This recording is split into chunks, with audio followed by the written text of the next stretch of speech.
సంవత్సరాల తరబడి ఎన్ని మందులు వాడినా మీ మోకాల నొప్పులు తగ్గట్లేదా? ప్రాణ పెయిన్ క్లినిక్ లో అత్యాధునిక చికిత్స. హాయ్ ఎస్తర్ గారు.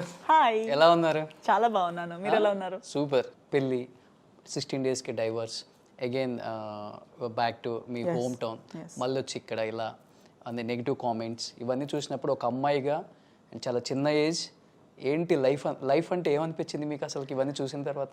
దాట్ చిన్నప్పుడు మనం ఫెయిరీ టేల్స్ చూసి ఏదో అనుకుంటాం కదా, అది లైఫ్ కాదు. That is not life, this is life.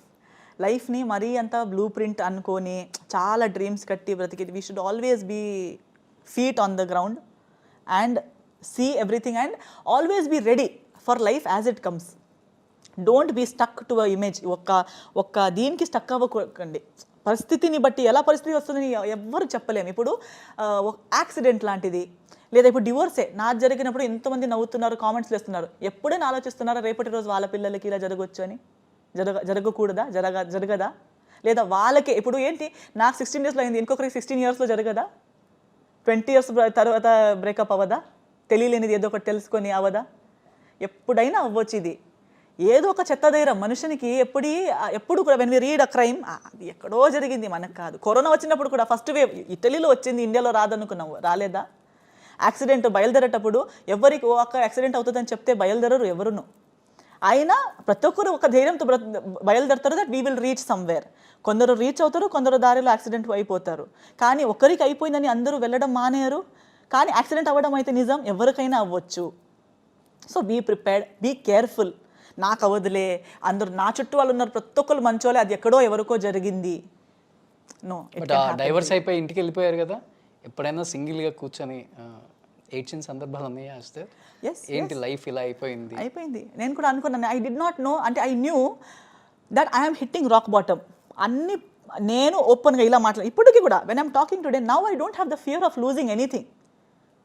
Today I have reached this, that I'm grateful for, I'm happy.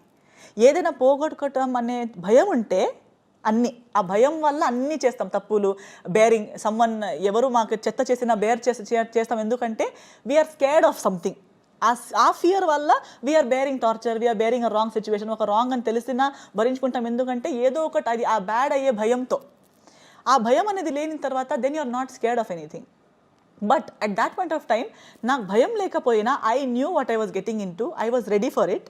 But I knew that ఇంత చేసి నా సమాజం ఎలా అంటే 99 మంచి థింగ్స్ చేసి ఒక్క చెత్త జరిగిన ఆ 99 మంచి థింగ్స్ని మర్చిపోతారు. ఆ ఒక్కదాన్నే పట్టుకొని కొడతారు మమ్మల్ని. It's like a brick. ఆ బ్రిక్ని పట్టుకొని హెడ్కి కొడుతూ ఉంటారు, కిందకెళ్ళు అంటూ ఉంటారు. So I knew that me openly saying that I am divorced in a family where no divorce. నా ఫ్యామిలీలో ఎవరికి డివోర్స్ కాలేదు ఇప్పటివరకు. అండ్ మా ఇలా నేబర్స్లో కానీ సర్కిల్లో ఎక్కడ లేదు. Mine is like the first and at this level. మరి అమ్మ నాన్న ఫీలింగ్ ఏంటి? ఫస్ట్ మీకే జరిగింది ఇంట్లో, చాలా బాధపడ్డారు. మీకన్నా ఎక్కువ ఏడ్చుంటారు పాపం. ఏడవలేదు, అంటే నా ముందు అయితే ఏడవలేదు. మీరైతే ఏడ్చేశారు. నేను మమ్మీ ముందు ఒకసారి ఏడ్చేశాను. అసలు ఎందుకు మీకు అంటే I did not want to blame them. ఎందుకంటే వాళ్ళు కూడా నాకు మంచిదవ్వాలనే పాపం చేశారు. They thought he was a nice guy. అందరూ పైకి చూసి ఎలా అనుకుంటారు, అలాగే మంచోడు, చాలా సాఫ్ట్ స్పోకన్, బాగా మాట్లాడతాడు, హంబల్, ఎంత స్వీట్, మన ఫ్యామిలీలో బాగా సెట్ అవుతారు అన్నట్టుగానే అమ్మాయితో హ్యాపీగా ఉంటే చాలు, ఎక్కడున్నా పర్లేదు. మమ్మీ చెప్పింది ఇంతే, నీతో ఎంత ఉంది ఏముంది, ఇది ఎగ్జాక్ట్ వర్డ్స్ చెప్పారు ఫస్ట్ టైం కలిసినప్పుడు. నీతో ఏముంది ఏం లేదు, ఏం చేస్తావు, ఏం అడగము, కానీ మా అమ్మాయిని హ్యాపీగా పెట్టుకో. ఆమె హ్యాపీనెస్ సాడ్నెస్ పంచుకుంటూ హ్యాపీగా ఆమెతో ఎక్కడుంటే అక్కడుండు, కానీ హ్యాపీగా ఉంటే చాలు, ఇంతే చెప్పింది. So I knew what they wanted. అంతే అవ్వట్లేదు. అంటే మా పేరెంట్స్కి ఏదో పెద్ద పెద్ద కోరికలు లేవు, ఉన్నదంతా ఒక చిన్న కోరికలు కూడా అవ్వలేకపోయాం కదా. అంత డ్రీమ్స్ ఉండి the day I got married they were so relieved that okay, ఒక మంచి థింగ్ జరిగింది, ఒక రిలీఫ్ అన్నట్టుగా. So suddenly to tell them that whole thing is broken, scattered was difficult. After that I was asking myself, I'm like, why is all this happening? Then because I read a lot of books, I pray a lot, I believe in God, I'm a strong believer in God. I feel that that is my motivation. నేను మనుషుల్ని నమ్మను, ఇప్పుడైతే అస్సలు నమ్మను.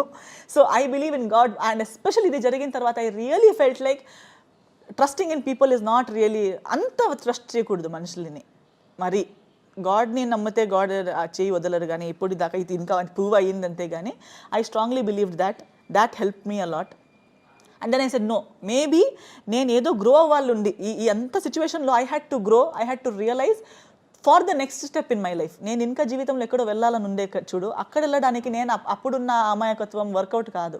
నేను grow అవ్వాలి, నాకు ఇలాంటి దెబ్బలు తగలాలి, నేను ఈ దెబ్బల్ని బట్టి నేను స్ట్రాంగ్ అవ్వాలి.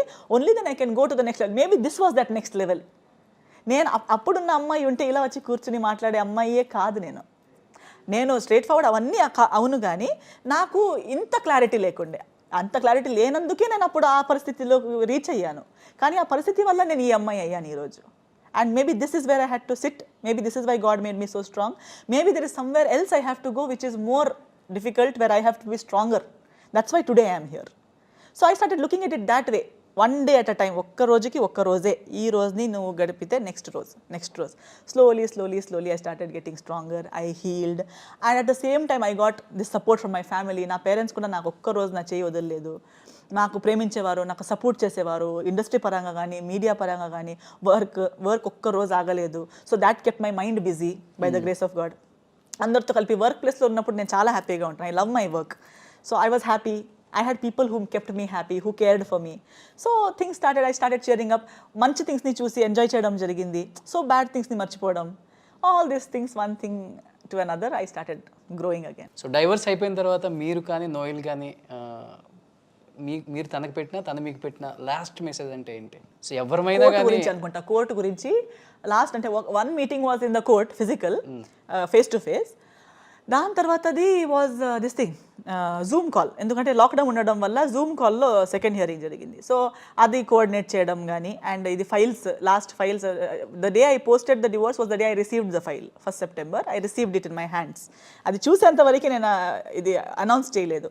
So that coordination and that's all. అది లాస్ట్ అనౌన్స్మెంట్ చేసిన రోజు వాజ్ ద లాస్ట్ డే. అంతే. లైఫ్ గురించి మీరు బాగుండాలి, లేకపోతే నువ్వు బాగుండాలని చెప్పి ఇలాంటి మెసేజ్లు ఏం లేవు. డ్రామా కదా, ఏం చెప్తా అంటే